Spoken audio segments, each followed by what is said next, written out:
אלוקינו אל אחד, צדיק השם בכל דרכיו, בחסיד במעשיו. שמע ישראל השם אלוקינו אל אחד, אבינו אל המיוחד. When you consider Hashem as a father, as a mother, He will be next to you.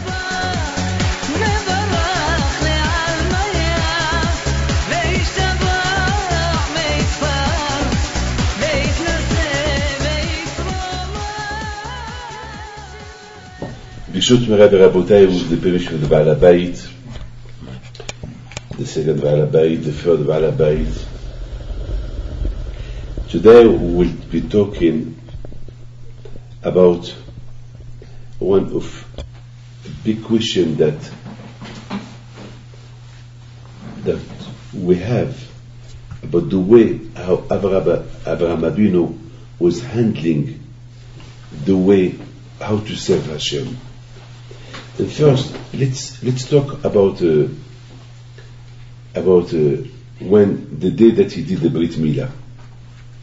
The day that he did the Brit Milah, Hashem came to see him.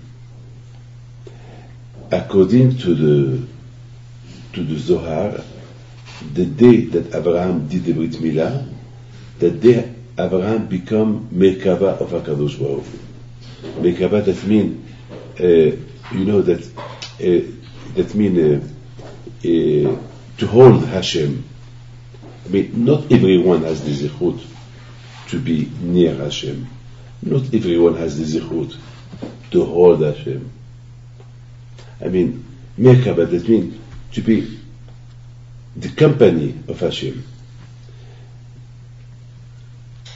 We can be the biggest tzaddik in the world, but no one can know if he has a chance to be like the king. Or the king has some posh people that they follow him. All those people are very, very close. Not anyone can be close to the king.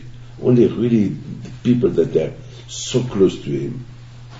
So that day Abraham became the closer man to HaKadosh Baruch Hu, the day that he did the Brit Milah.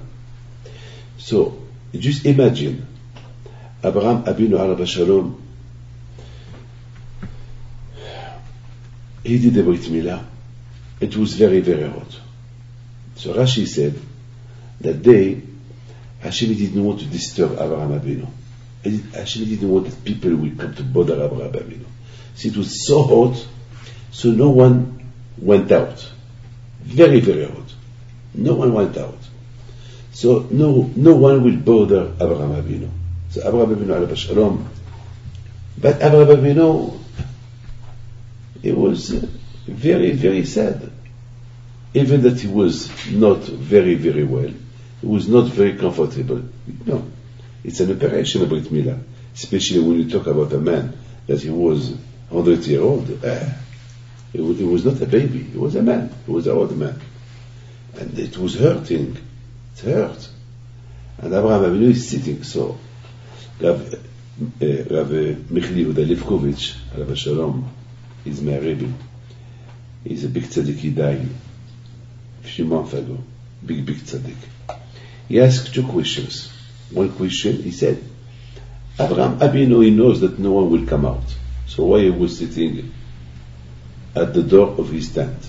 I mean, just logically, if it's hot, you know that no one will go out. So why he was sitting outside? I mean, if the weather is comfortable, it's okay. It hurts you, the Brit Milah. Okay, you like to welcome people, you like to do chesed, beseder. So you can wait outside the house to see if there is anybody passing, so you can call him. I invite you, come eat with me. But Avraham Avinu, he knows that day was very, very hot. So no one was outside. So it was there for what? I mean, just imagine, there is a strike, there is no plane, and you go to, and it's a strong strike. The you know, the syndicates are so angry against the government, and they did a strike. It's terrible. Would you go to the airport? No one. Especially, you see there is a big manifestation, a lot of people shouting, all the pilots are there screaming, all the stewards are screaming, and you go to the airport. It's stupid. Yes or no? There is no, where you go? You wait till it's over. So this is the question. Abraham Avinu, you know, it's so hot outside, there is no one outside. No one can walk it. Anyone who is outside, he can die. So what you doing there? Why he was sitting outside at the door, the Petah Oel? It's a good question. And he bring another question from his Rebbe. His Rebbe's name is Agrish Heyman, big tzaddik. And the question that he asked, he said, look, it's a mitzvah to put tefillin. Yes or no? It's a mitzvah. Now, if you don't put tefillin, you do a sin, you do avera. Okay. Now, if you are ill, or let's say you are tummy, you touch something, so you can't touch the tefillin. Yes, you are. You're not allowed to put. I mean, especially if we talk about somebody that is very ill, somebody who is doing an operation. He's patur. He's not obligated to put tefillin because he's patur. Or somebody that for a reason that he cannot put tefillin. So he cannot put tefillin. But if there is no reason and you don't put tefillin, it's a avera. It's a sin. If you are well and you don't put tefillin, just like that, because you don't want to, because you are in a hurry to go to work, just for a pleasure, you don't want to put tefillin, so you do avera. It's a avera. Okay. This is now to welcome, to receive guests. It's a mitzvah. It's a mitzvah to receive guests. It's a big mitzvah. I mean, the mitzvah to receive guests, it's when they come to your house, they knock at the door, so you stand up, you open the door. I mean, you never saw that the mitzvah of tefillin, that the mitzvah of to receive the guest, that you have to go outside and look for them. And if you're not well, to sit outside the door. There is a halacha. Even to put tefillin, if you're not well, you don't put tefillin. And if you are well and you don't put tefillin, so it's a avera. But to receive guests, if you are not well, of course you are not obligated to receive the guests. So even really, if you want to receive them, okay, you stay in the house. If they knock at the door, you open them. But to stay outside the door, it's not a mitzvah. So we don't understand why Abraham did what he did. It's a beautiful question.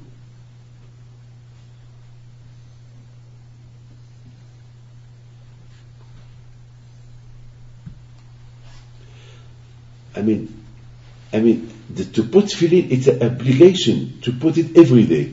But it's not. You are not obligated to go outside to look for guests. So I don't understand why Abraham did that. I was thinking to answer those two questions. I wanted just to tell you this. I don't know if you heard about. I don't know if you had a chance one day to read the Nevi'im, the books of the prophets, especially Shmuel Bet. There is something incredible. You know, my name is David, and I love David HaMelech. Not because it's my name, because I love him the way he served Hashem. Be'emet. For me, David HaMelech, it's a big example. From each one, I learned something. From Abraham, I learned Chesed. From Yitzhak, I learned to sacrifice. From Yaakov, I learned how you should love Torah. And from David HaMelech, I learned how much he suffered in his life. And he never said a word. He was a king. He was one of the biggest kings. And all his life, he suffered.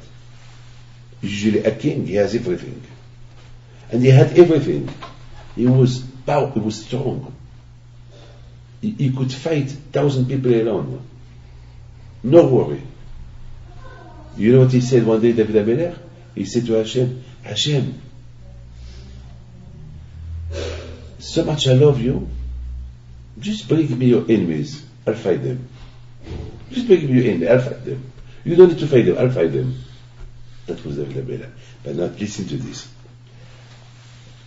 One day David HaMelech, he had to fight Philistine. And then he asked Hashem, you know, at that time, any time that they wanted to do a war, they asked Hashem. They asked Hashem, should I go to do the war? Yes, no. Always it was with the permission of Hashem. A war is a war. Because, God forbid, you can lose the war, you can win the war. By asking Hashem, there is a guarantee, there is insurance. Yes, Hashem said go, or Hashem can say don't go. Okay, that's it.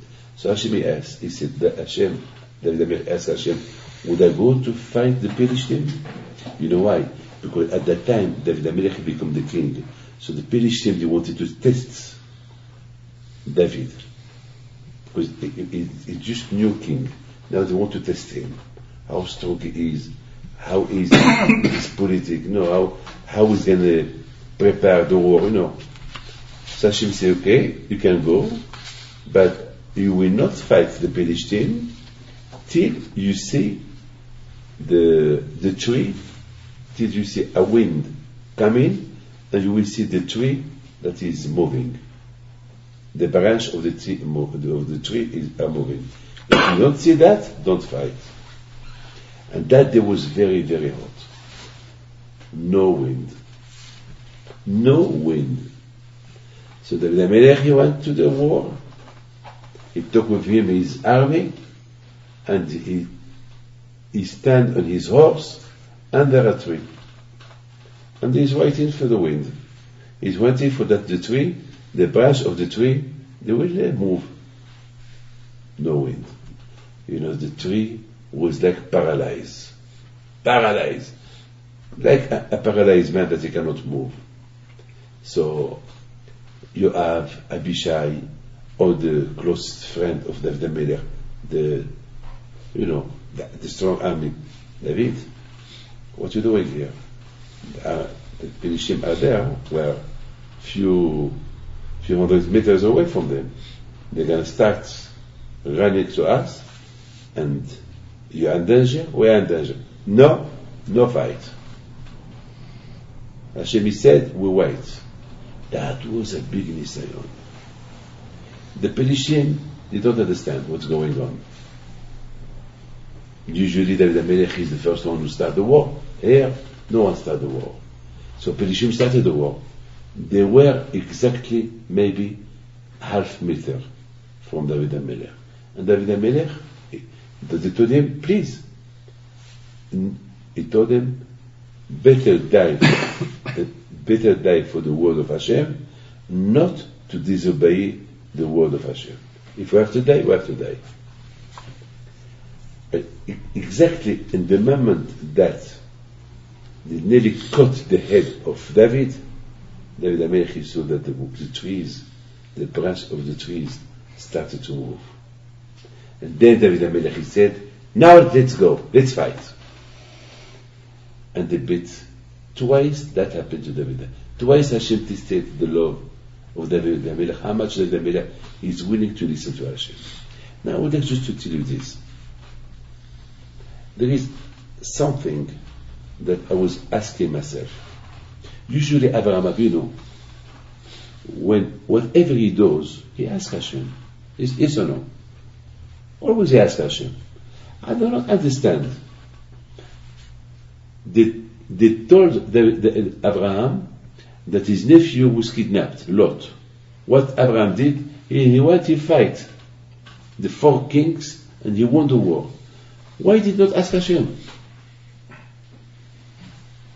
I mean, can you imagine? It's a war. It's a milhama. Why Abraham did not ask Hashem? Would I go? Yes or no? I mean, it's and here we are talking that Abraham he was alone. He went only with Eliezer, both of them. I mean, you go with Eliezer, both of you. You go to do a war, and then ask Hashem. Of course.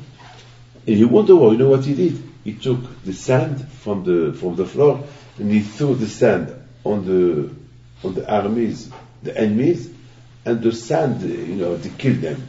He won the war. But ask Hashem. Who gave you permission? Who gave you permission to ask Hashem? This is look. I want you to compare the story of David HaMelech and the story of Abraham. Even Moshe Rabbeinu, all the wars that he did with the permission of Hashem, Midian, Amalek, Og, Sihon, all the wars that Yeshua ben Nun did with the permission of Hashem. But we did not see here that Abraham he asked permission from Hashem to do a war. And here we are talking about a big war against 4 kings. And he has to beat them to realize Lot. Why did not ask Hashem? I wanted just to tell you this. I don't know if it happened to you or not. This week, it was the first Shabbat that we started in Paris, in the yeshiva. This is the first Shabbat, to study Torah at 7 o'clock. It doesn't exist this in Paris, that at 7 o'clock to start a shiur, to start to study Torah at 7 o'clock, that means that you have to wake up at 6 o'clock. To wake up at 6 o'clock on Shabbat, usually people on Shabbat go to sleep. I mean, all week we wake up early for work, and Shabbat people want to sleep. Shlofen. They want to wake up at 8 o'clock, 8:30. All the synagogues start at 9 o'clock. There is even some synagogues that start 9:30, and there is another synagogue who start at 10 o'clock in the morning. And me, I came with an idea. Rabotai, this Shabbat, 7 o'clock. So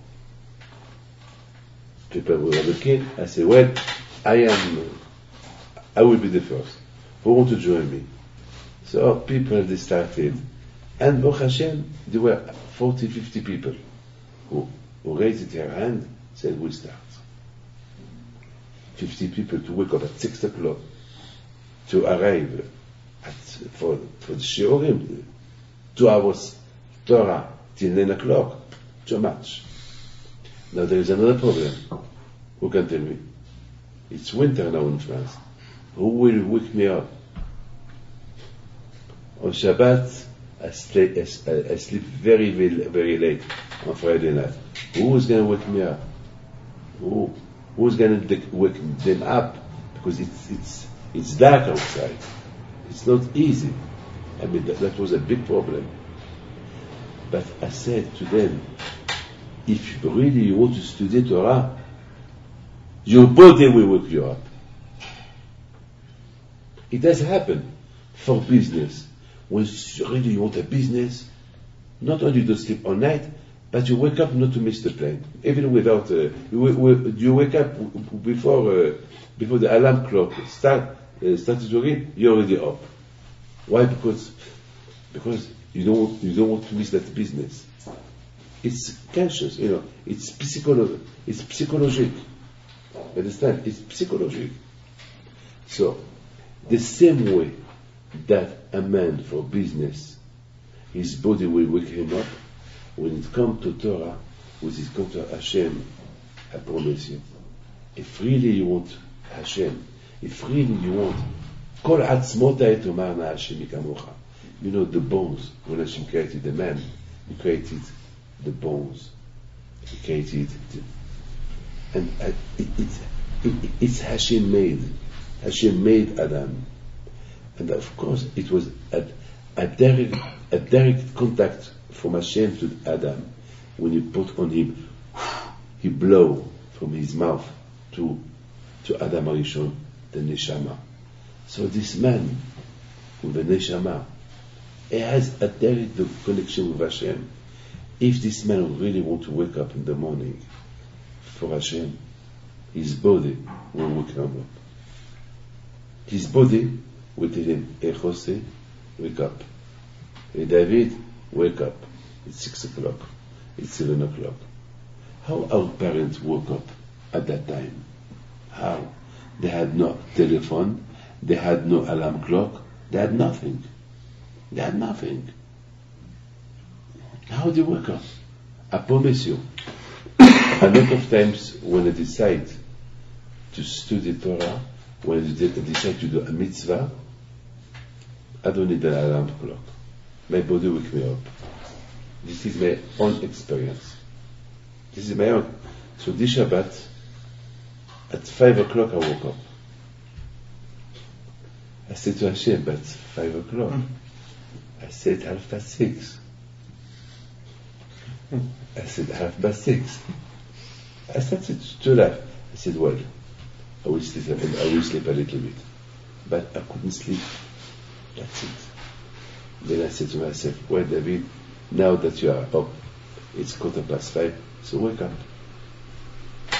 Now I woke up. It was raining terribly. And I have to walk 15 to 20 minutes from my house to the yeshiva. And I have 5 people to come to pick me up and walk all together. I said to myself, those people, I don't know how they're going to wake up. And if they wake up, if they see that rain, it was a mabul. Mabul. You know what is a mabul? Mabul. That means, when you arrive to the yeshiva, you will be wet. I said to Michael, my son, what shall we do? I said, Papa, you give the idea last night. If they don't see you, you destroy your idea. Yeah, we have to go. I said, thank you. So we went downstairs, and Baruch Hashem, the people arrived, and we went all together. Look how much the Yitzhara want to destroy the first good thought. When you have a good thought, the Yitzhara, it will give you, it will try to, but look, but Hashem is very strong. Hashem will wake me up 2 hours before. Why Hashem will wake me up 2 hours before? Why? Because Hashem wanted to prepare me. Because Hashem knows, if I wake up at 6:30, now we see the rain, I say, well, no one will go, so why I have to go? But because I woke up 2 hours before, so I was fighting my Yitzhara for 2 hours, and they end up beating. So Hashem is fantastic. If Hashem knows that you love Him, so He will do everything to help you to realize what you have to do. It's up to you. Hashem gives you a weapon. It's up. Now you understand. Abraham Avinu alav shalom. What was our question? How Abraham he did not ask Hashem to ask it? I'm telling you something. Abraham is not Moshe Rabbeinu. Abraham is not David. The level where Abraham was, how he loved Hashem, no one reached. Even Moshe Rabbeinu, he learned from Abraham how to have emunah on Hashem. Abraham, Yitzhak, Yaakov, Moshe, all the tzaddikim, even the biggest tzaddikim, they learned from Abraham, Yitzhak, Yaakov. Abraham is the rabbi. Moshe Rabbeinu, he is the rabbi, how he teaches us Torah, but when it comes to emunah, and to serve Hashem, and to love Torah, it's from Abraham, Yitzhak, Yaakov. The teacher is Abraham, is Moshe.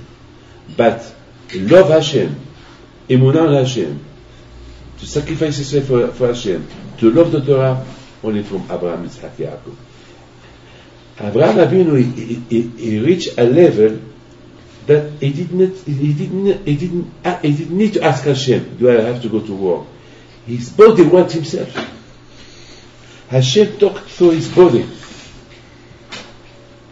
It's like our bones. Kol atzmotai tomama Hashem ikamocha.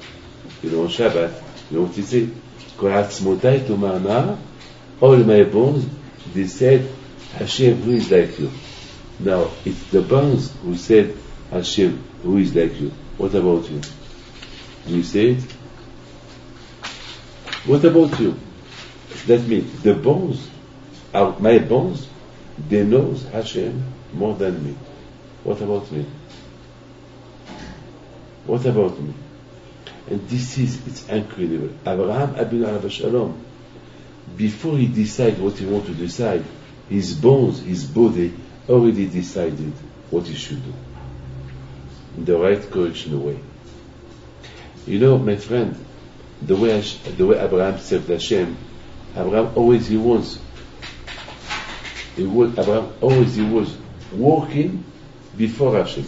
It's like a baby. A baby, the father holds the hand of the baby to walk with him. Yes or no?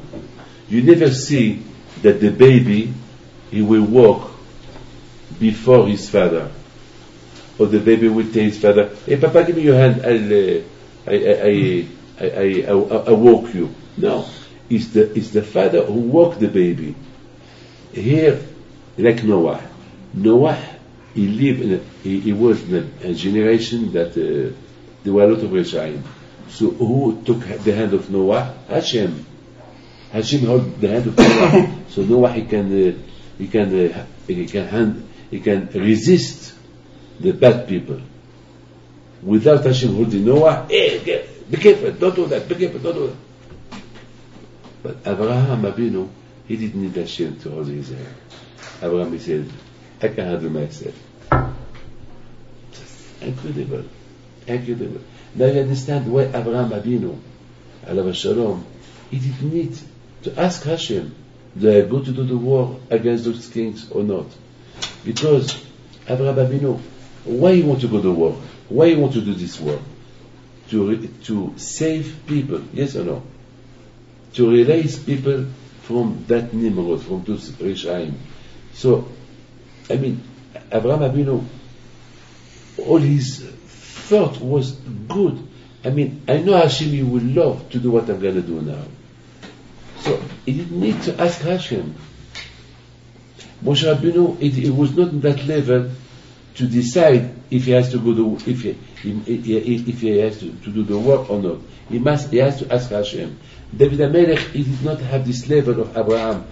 Would I decide to go to do the work or not? Would Hashem he will be happy or not? No, I have to ask Hashem. But Abraham Abinu Alav Shalom, he had no teacher to teach him Torah. He studied Torah himself. Abraham Abinu, he did not have a rabbi to teach him that there is Hashem. Abraham, on his own, he started to know there is Hashem.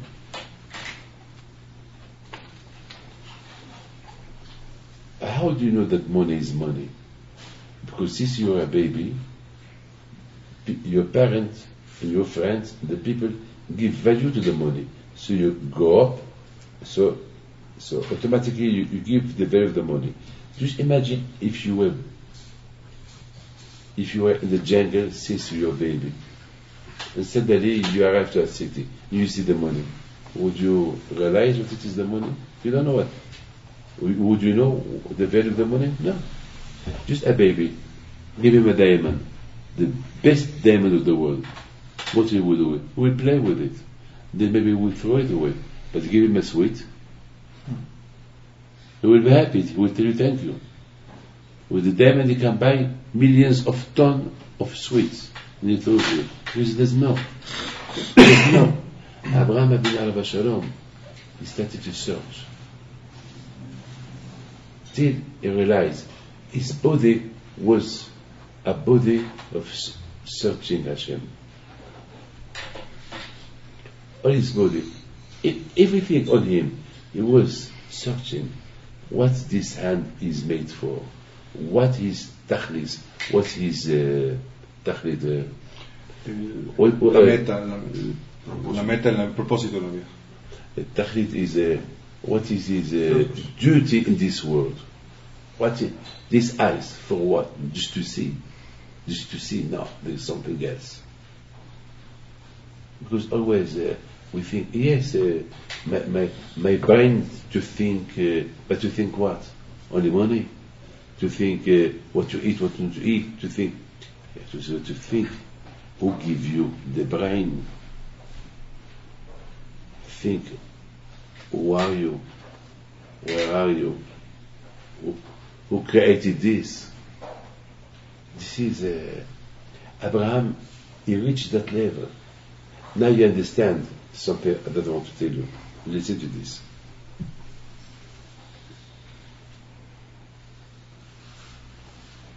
Hashem, he was not happy about Abraham when he went to do the war. When he went on his own, Hashem has no objection. But when he took Eliezer with him to do the war, you know what Abraham did? He went to the Beit HaMidrash. He heard the bad news that his nephew was kidnapped. He went to the yeshiva, the Beit HaMidrash, and he saw Eliezer learning Torah. Eliezer, come with me. Help me to fight those kings. Hashem said to Abraham, Abraham, okay, because you didn't ask me if you have to do the war or not, understand that you know that I want you to do it. No objection. But why you took Eliezer? Why did you let Eliezer study Torah? You took him to help you. To help you on what? All your fight was miracles. You took sands. You took the sand, yes? You took the sand. You notice the sand. Sand, and you throw it on your enemies, and they got killed. So why you needed Eliezer to do the same to you? What Eliezer did, you could do it. So you did Bitul Torah to Eliezer. It's like you want a coffee. And you can go and take a coffee. And you see somebody praying, and you say him, can you bring me a coffee? Look on the way yourself. The coffee is there, the water is there, the sugar is there. You stand up, get it.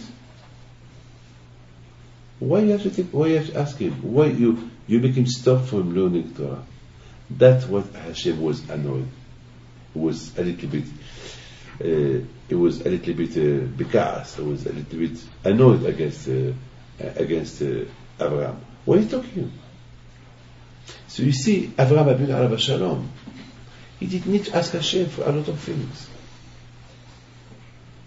And Avraham Avinu, he knows exactly what he's made for, what Hashem wants from him, and he did exactly what Hashem. And if you look at the test that Hashem tested Avraham Avinu, he was a big tzaddik. Abraham, he was somehow like all his body was his body knew what Hashem wanted for him. Do you have a question up to now? We did not answer yet the first question that we said about Abraham. But up to now, do you have a question? You know what David HaMelech said? חישבתי דרכי והשיבה רגלי עדותיך. Even the feet, the legs of David HaMelech, they knew where to go. A lot of times David HaMelech, he said, hey friends, let's go tomorrow to do some football. Let's play some cricket, some tennis. And they said to David HaMelech, what time tomorrow? At 2 o'clock. So tomorrow, the next day at 2 o'clock, everybody was there. You know what happened? David HaMelech, his foot, instead of taking him to the field where there is a cricket, where there is a football, where there is a tennis, his feet take him to the yeshiva. Why? Because his feet, they were made only to work for good things. This is the problem. The problem your bones, your feet, your hands, your eyes, your nose, your everything knows what Hashem wants from you. What about you? Do you know? So somebody told me, if my body knows, so I know. I said, no. I am the man, it's my conscience. It's me. Look at my hand. Look at them. Look at my hand. They are, you see my hand? They are here. As long as my brain will not give them the permission to move, they will not move. So I can paralyze them. But my hand, they can, if they want, they can move without my permission. But the big mitzvah is, don't let them wake you up. Wake them up. Don't let your bones wake you up to serve Hashem. You wake them up. This is the avodah of Abraham. The avodah of Abraham Avinu alav shalom. He woke up his bones to serve Hashem. Not the bones wake him up to serve Hashem. There is a pasuk, Hatzot Laila Akum Lehodot Lach. David HaMelech alav shalom. At midnight exactly, he woke up. He woke up to serve Hashem. So the big question is, how David HaMelech, he knew exactly the midnight? I mean, if you have a watch, midnight you wake up. But David HaMelech, how? So you know what the Gemara said? The Gemara said that David HaMelech, he had harp, his harp, he was singing to Hashem, and sometimes he put it near the window, and at midnight a wind come, and he blow the harp realize some music, and that music wake David HaMelech up. So I was question. I have the big question. What about if there is no wind? So who will wake up David HaMelech? You know that sometimes it's very hot, and sometimes it's windy. So it's not. It could be windy before midnight. It could be windy at 10 o'clock, at 5 in the winter. So how? The answer is David HaMelech. He controlled the wind. I want to wake up at midnight to serve Hashem. And like Rabbi Shalom Isas, alav shalom, he said, a big tzaddik, he said, when a man has a good thought, a good mahshava, he creates a malach through this good mahshava, and that malach help him to do a mitzvah.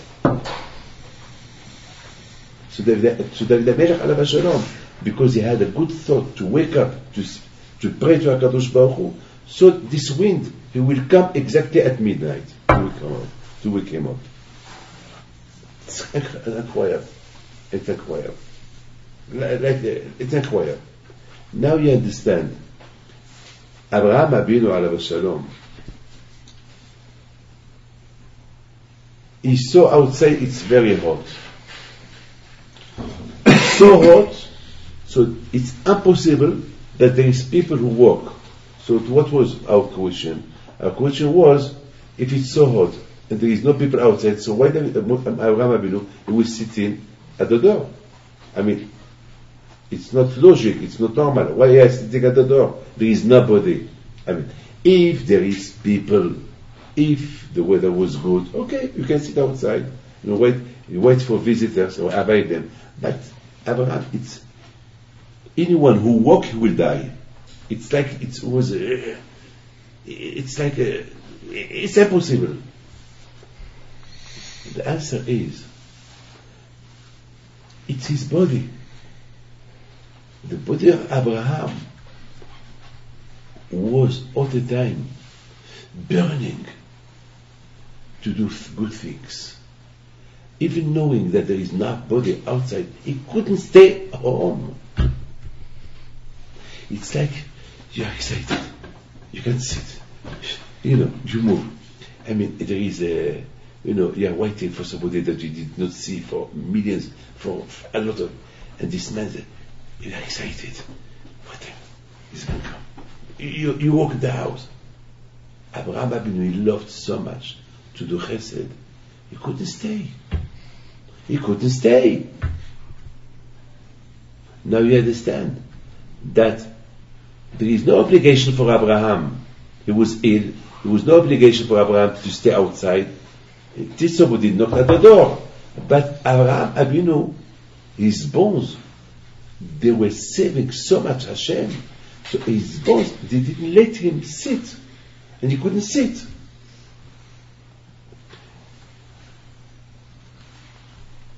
People, when they play the lotto, before they won the lotto, before they see the numbers, everyone think he's the winner. Everybody, if there is 100 million people who play lotto, 100 million people, they think they are the winner. They are millionaire for a few seconds. And here's the number one. One! I have it! Now, number three. Three! I have it! Number 10! Already, each number that is in the television, he approach, and he's excited. He's waiting for the rest. And then he has 5 numbers. Now that's last. For him, that's it. I have the 5. Now the number 6. The number 6 is state of 20, so 40.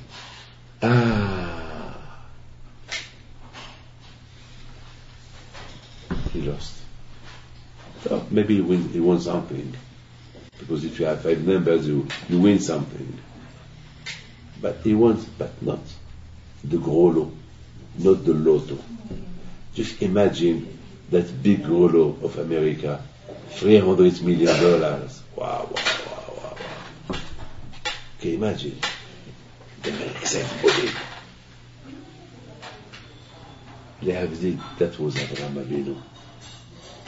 Abraham Avinu was so excited to see Hashem. Abraham in love to do chesed. Abraham in love. I know it's hot outside, but he couldn't. His body wouldn't let him stay home. But you are not obligation. There is no obligation. What if somebody knock at the door? Anyway, there is nobody. I know there is nobody. I know I have no obligation to stay outside. But it's impossible for me. Maybe I have a doubt. Maybe I will lose them. No, I have. Can you imagine somebody who has a lotto and he listen the numbers and he switch off the radio? Tell me. No, it's impossible. So for Abraham Avinu, it's impossible. It's a lotto for him. Stay outside, even in the hot weather, even there is nobody, it's a lotto. The lotto is playing. Maybe. Who knows? Maybe. That's why Hashem loves Abraham. So my friend, I would like just to finish, give me under 5 minutes. Now we understand why Abraham Avinu did not ask Hashem. Because Abraham, he knows exactly what Hashem wants from him.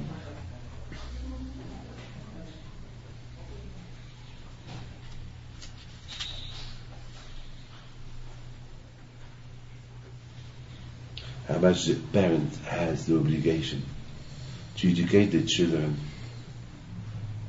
a little bit, to do like Abraham Avinu, to learn from Abraham Avinu, Hinuch, education.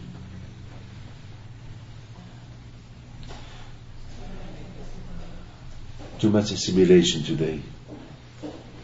Why there is too much assimilation? You know why? Because the parents, they don't give enough. When the parents don't give enough, so somebody else will give. A lot of people change their religion from Jewish to another religion.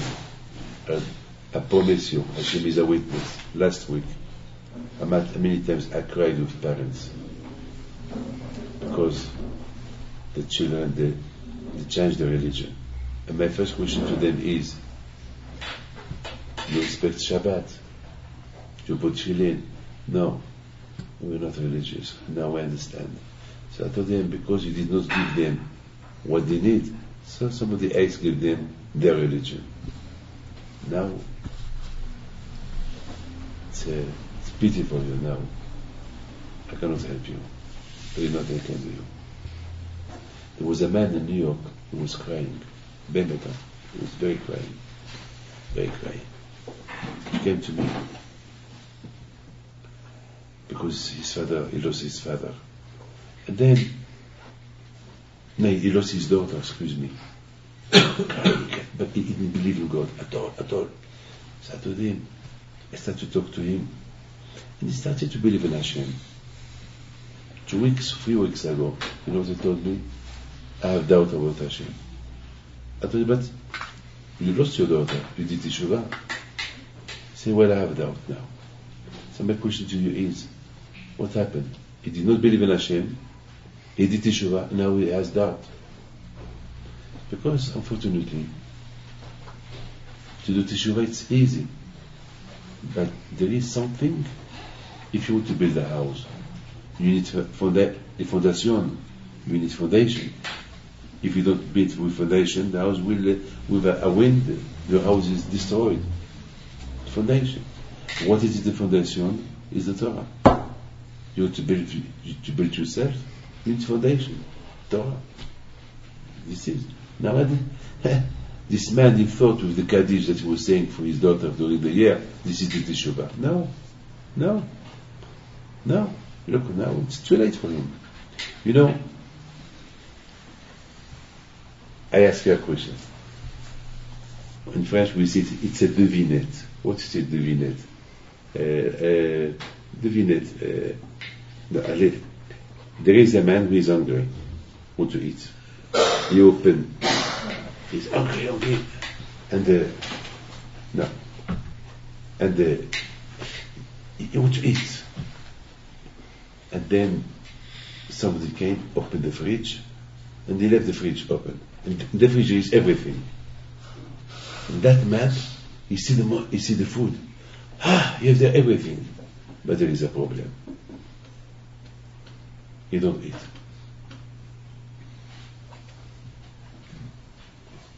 Why? You want to eat, you're hungry, here's the fridge. Stand up, approach, eat. You don't eat. He's screaming, I want to eat. Eat. Here we're talking about a man that is paralyzed. He can't eat, he's paralyzed. He can't move. He sees the food, but he can't move. This is Yetzer Hara. Yetzer Hara, he paralyzed the man. You know there is Hashem. You believe in Hashem. You have everything. But Yetzer Hara, he paralyzes your mind. He knows, he's very clever, Yetzer Hara. He's very, very clever. A man can be thirsty of Hashem, thirsty of the Torah, but he's paralyzed. Why is paralyzed? Because you need to do effort. Effort. What you did this morning is a big effort. You woke up to come to say show. It's a big effort. How much a man should be careful not to live in the shaker when with today internet, Facebook, all the bad things that there is today, if you use them for bad things, you can be a big believer in Hashem. You can be, as much as you can be a big believer, you can be far away from Hashem. It's not easy. It's not easy. Damn it. It's not easy.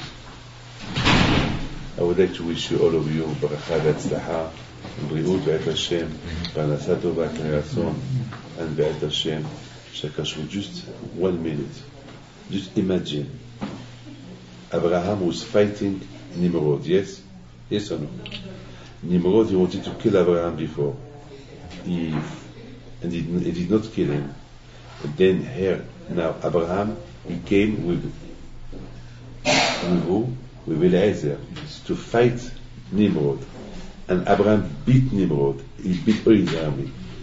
And Abraham, he did not kill Nimrod. Now here, you have two people. One in front of the other. Abraham is here, he is Nimrod here. Nimrod, he looked at Abraham. And Abraham, he looked at the eyes of Nimrod. Look, Nimrod, how many times you wanted to kill me, and I'm still alive. I fight you alone. So there is Hashem. On the other hand, Nimrod, he see that he was beaten by Abraham, and he see that there is Hashem. So why he did not do teshuvah? Why he did not do teshuvah? Why Nimrod did not do teshuvah? Tell me, how? Tell me. Just imagine if a ganav, somebody who steal money from your pocket, and suddenly you come to the room, you catch him. Just imagine how the shock. Imagine the shock of Nimrod. Nimrod become a chassid to Abraham. Follow Abraham now. Now you see the emet. But he was paralyzed. Why? Because to follow Abraham, you need you yourself to follow him. You need your bones to follow him. You need yourself to follow him. That's what all your bones, they follow Hashem, all your bones, they follow the Sarah. It's not how you build up your body to serve Hashem. You build up your body to serve Hashem, so your bones, your vein, all of you serve Hashem. But if only you go to synagogue just like that, everything just like that. So you serve Yosef Hashem will be just like that. Just like that. So you see, Nimrod, of course, now he has a chance to do teshuvah. Why did he not take this opportunity? Well, unfortunately, this is our problem too. Before we ask questions about Nimrod, let's ask a question about that. Look how many miracles Hashem does with us. Do we change? Look only the bigness. All the world want to destroy Am Israel. Am Israel, it's not a big miracle that. So why don't do teshuvah? So sometimes you can become like Nimrod. Sometimes the only way not to become like Nimrod is avodah. To make money, you have to work. If you are lazy, you cannot make money. To be rich, you have to work. It's impossible to be rich and remain in bed. You have to do sacrifice. So to serve Hashem, sacrifice. But Nimrod, he didn't want to do this kind of sacrifice, so he lost.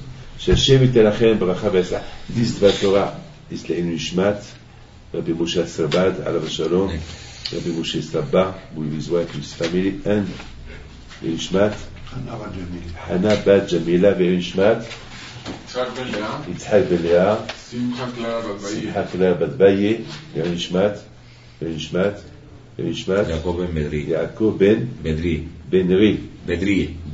ve'nishmat David ben Adel Ima, Chayareza bat Aaron, אליהו בן צלחה שולמית, נשמת אליהו בן צלחה שולמית, נתן בן ונתן בן מתיה, משה בת רבקה, משה בן רבקה, נשמת קרלוס בניץ, ושהקדוש ברוך הוא שרה בת תרה בת פרידה שתהיה נשמתם בגן העדן אמן כן רצון.